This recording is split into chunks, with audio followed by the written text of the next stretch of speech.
What's up, YouTube?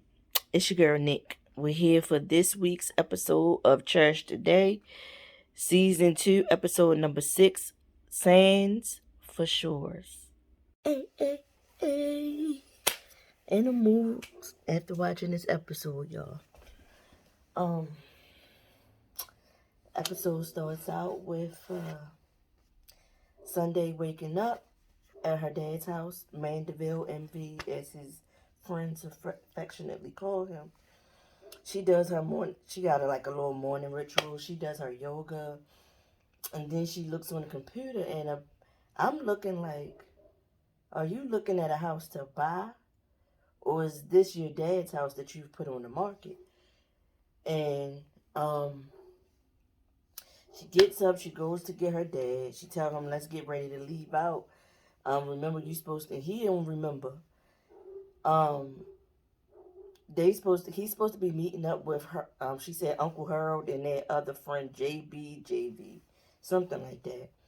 At a cigar shop, an upscale cigar shop. They supposed to hang out or whatever. So she tells him, please go put your pants on there in the laundry room. So he was like, all right. And he gets up and comes right back out to her and was like, where's my pants? I said, oh God, he getting worse. And he don't even realize. So we see Ellis at home with Everly. Everly is frantically looking for her favorite sneakers, or her lucky sneakers. She and another young lady who's like they top two for women's basketball at their schools or in their district. And they got invited to a WNBA practice. And they might be able to get to shoot some hoops and hang out with some of the players after the practice or whatever. So, her and her dad head to that.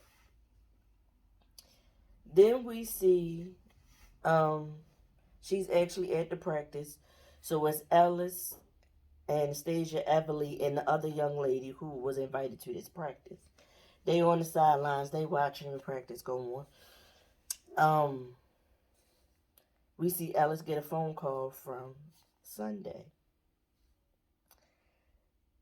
She speaks, they all lovey-dovey, and he like, wait, what's up? What's going on? She said, it's been a tough day over here so far. So he was like, he looked at Anastasia, was like, excuse me.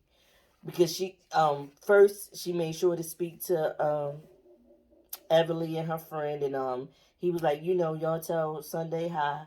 And he turned the phone to face them so they could say hi or whatever. And he like scooted down on the bleachers away from them so they didn't have to, so they couldn't hear what was bothering her. So she was like, it's been a tough day over here so far, like with her dad. She got a phone call from Mindu, her second in command. Mindu called her and let her know that she retiring because she want to spend more time with her kids. She want to slow down, and the restaurant has picked up so much business since they feature on that TV show, the Tanya Hollis show, Hollins or segment. They've been super busy, and she want to slow down or whatever. Her and whoever Robert or Robin is, they want to slow down. She want to slow down and raise her kid. So Sunday is like trying to offer suggestions to keep her there, and she's like, "No, Sunday, I want to go. I want to retire from this and spend more time with my kid. I got to take a step back. I got to do something for me." So Sunday is upset about that, as well as the fact that what she been going through this morning thus far with her dad. So as her and Ellis are talking, Anastasia comes over and is all over his shoulder like, hey, Sunday, I'm performing tonight at Josephine's. Y'all should tell Alice to bring you there on your date. He was like, no, we already got plans. And she was like, well, all right. And she moved out the way. And not even 3 minutes later, I don't even think it was minutes. It must have been seconds. She was back over his shoulder in the camera. Sunday, for real, tell him to bring you to that. Or whatever, you should really come out. And I'm like, why are you so annoying at some moments? Like, Anastasia good at some moments, but some moments she annoying. Do y'all agree? But anyway, he hangs up with her.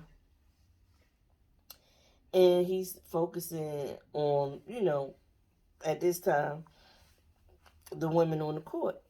Next thing you know, we see um, the coach look up.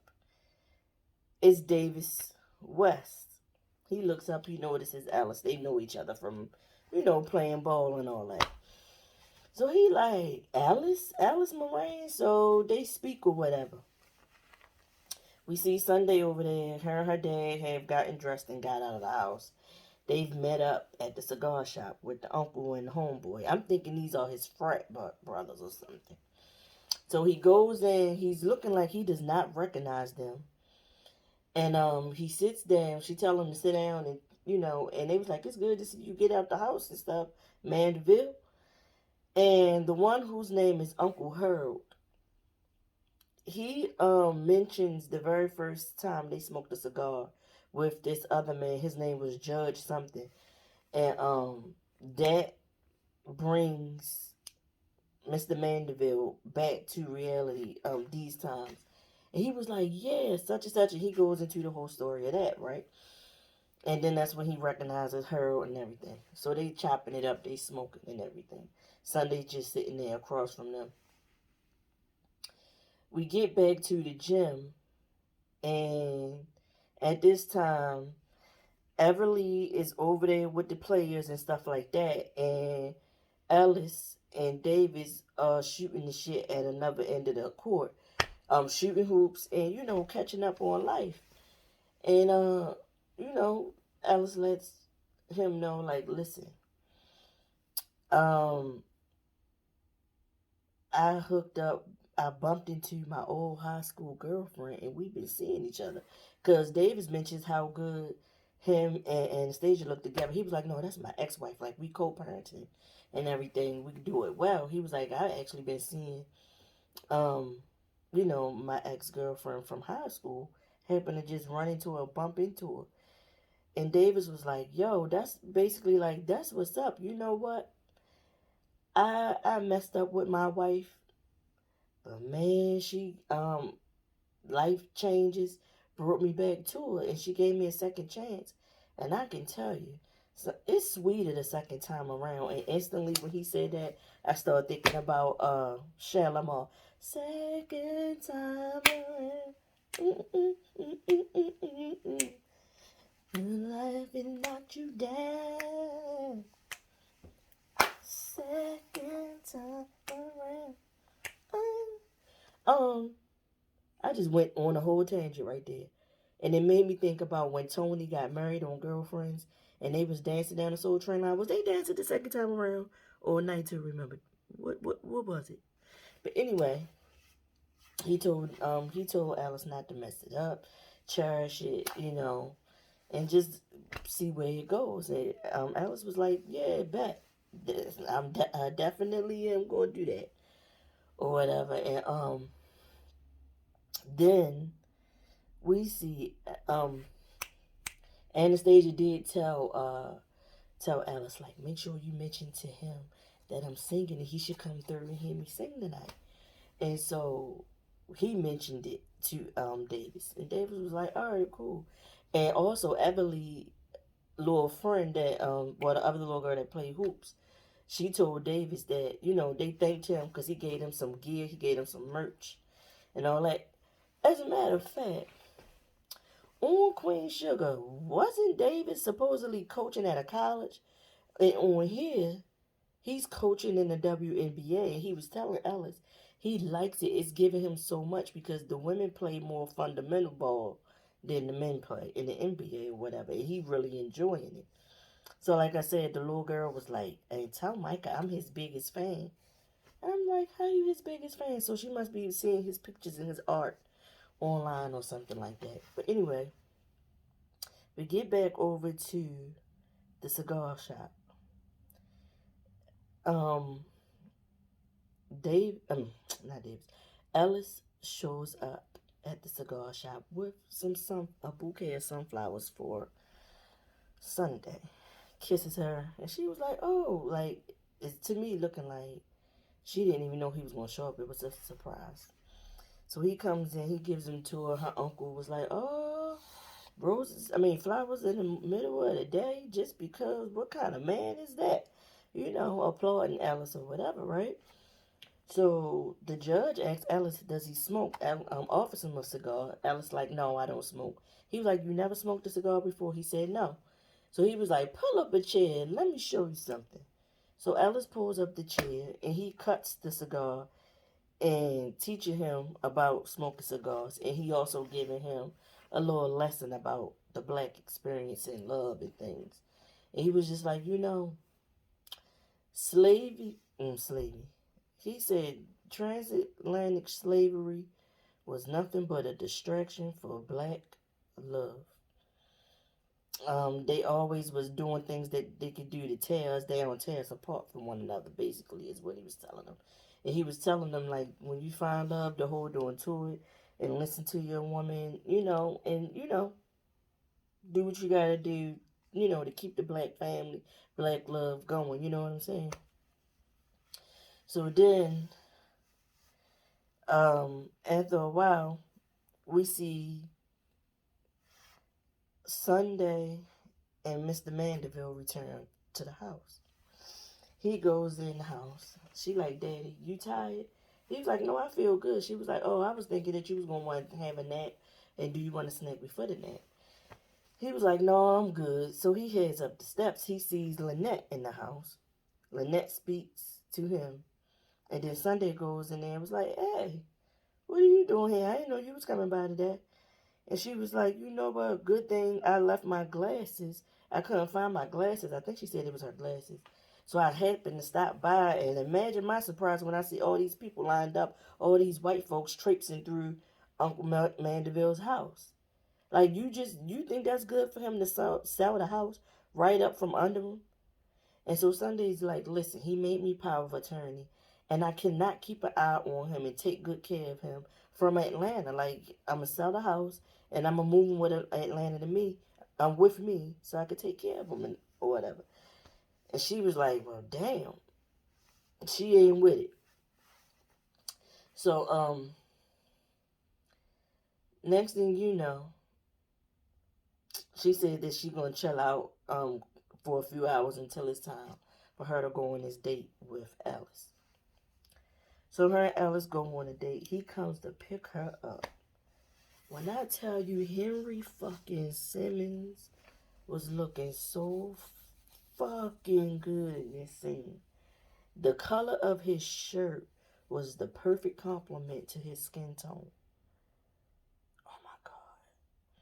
He's sitting in the passenger side of the car with the door open.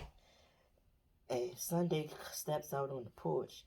And the camera pans from her feet all the way up so we can see her whole outfit. It was to me it looked like they took some fancy curtains and made a two-piece outfit out of it. Like, I ain't gonna lie, she wasn't matching his fly in this scene, in my opinion. But anyway, they end up going to Josephine's and seeing Anastasia to see Anastasia perform. So they arrive, they sit down. Danny comes over, he greets them. Her tour manager slash boyfriend. He thanks them for being there. Sunday get up to go to the restroom or do something. And Danny makes some awkward, kind of like awkward and crass joke about he can't be too far away from Anastasia because he never know when she want to throw that leg up over his shoulder. Something, I was like, wait, what? Like, all right, they getting a divorce. It's not finalized yet. They getting a divorce, and he's moved on, and you and Anastasia moved on. But still, to say that kind of joke to her husband, because they not divorced yet. You know what I'm saying? Like, that was in poor taste, in my opinion. But he also tells Alice that Anastasia got offered a residency up in New York, and he told her, if she ain't going, he ain't going. And she said she was going, so they going to New York. So Alice is taken aback, like, what the fuck? And I can't read what his emotion is on his face. I just know it's not really a good one. That's when Sunday comes back to the table and sits down. Then we see somebody performing. And Danny, they finish. Danny goes up on stage to introduce Anastasia. And when I tell y'all, if your man don't introduce you the way Danny was introducing her, drop him. He did that with the introduction. And just before he got to the introduction, we see Davis come in and he announced that Davis West was in the house. Davis took a seat, on the side on his little bench to watch the show. And when he introduces Anastasia, she come out there. Yo, Anastasia, Terry J. Vaughn, you did that in that outfit, sis. You looked the fuck good in that outfit. You was wearing that dress, them heels, the everything. Everything was it was everything. And when you got on that stage and you lip synced to whomever it was that really sings that song, you was doing your best acting. Because you was giving it to us like you really were singing, and we all know that was not you singing or whatever. So she sings her little song, and Sunday is digging it. And she was like, oh, I didn't know she was this good. And Alice was like, yeah, right. I know. She's really good. I told you. So she finishes, and Danny goes back up on stage telling her how much he love her and all this stuff. I said, oh my God, he about to propose. He get down on one knee, and I don't know what company it is that make that little blue box with the light on the inside of the ring so you can really see it. But that's the kind of ring he gives her. It's in that little blue box with the light. And the look on Alice's face, I can't read it. I don't know if it's anger, shock, what. I don't know. Sunday was super happy. She clapping, she's smiling. But she looks to the side and she notices Alice's face. And she can't read it either. Anastasia, of course, says yes. She does all this like... and she goes to their table and show it off to Sunday. Sunday is happy for her, congratulating her. Alice gets up and he hugs her, and that hug lingers for a hot second. And I'm still like, what the fuck was that? And Sunday notices it too. So they leave. They say they're going on the rest of their date that he had already planned out for them before Anastasia invited them to come to hear her sing. And they get in the car and they sit there for a second. He sits back and he's just like, and she was like, you okay? He was like, yeah, I'm good. Why? She was like, and she dives right in, cause you didn't look okay when he proposed to her. Is something wrong? Like, are you not happy for her? And he was like, no, it's not that. Like, I am happy. I'm super happy for them. She said, all right, so what's like where we headed? What's the rest of our date? And he was like, since you had wanted to stop here or something, she was like, come on, we can go finish the rest of our date. They head to the rest of their date. They pull up to the high school. It's their old high school. And we hear My First Love start to play. And I'm thinking to myself, oh, this a jazzier rendition of Avant's song, My First Love. And I'm listening to it. And then I start to hear the female sing. I said, wait a minute. That's Angela Winbush, right? I said, when did she remix this or redo this song? Silly me goes to Google the damn song. Why I ain't never know that was Renee and Angela's song first. I always thought that was an original song by Avant. Silly me. I never researched it in there. All I know about Renee and Angela is you don't have to cry alone and smile. I mean, you don't have to cry and smile is the same song if I'm not mistaken. And the other song is Angel. Ooh. And they both start the same. They use the same fucking beats and melodies on both of them songs. Did y'all realize that? But anyway, he just set up a date in the high school gym. Basically taking her to the homecoming that she never got to go to because she found out he cheated on her and decided that she wasn't going to go to the homecoming dates with him because she was embarrassed for being cheated on or whatever. So they go in there. He got the little table set up and everything. It's a guy playing acoustic guitar in the background, and they sit there, and she asks him once again, like, really, are you really happy for Anastasia? Like, he said, listen, I know it's a lot. I got a whole lot going on. And she starts to name all the different things he got going on as far as like the fact that Anastasia, with the girls, the relationship with the girls, Anastasia, and all that kind of stuff, and her mom and everything, and trying to forge this new path for co-parenting and everything. And she was like, he said, so I felt like it's a butt coming on. She said, but I'm trying to work with you, trying to stick it out or whatever. And she also mentions the fact that she is like, what is it going to be when she goes back to Atlanta? Like, how they going to process that and everything. But she also says, "Are you still in love with Anastasia?" Because she's still not feeling too sure about his facial expression when they was in that club when she was singing. And he was like, "Listen, have you seen you lately?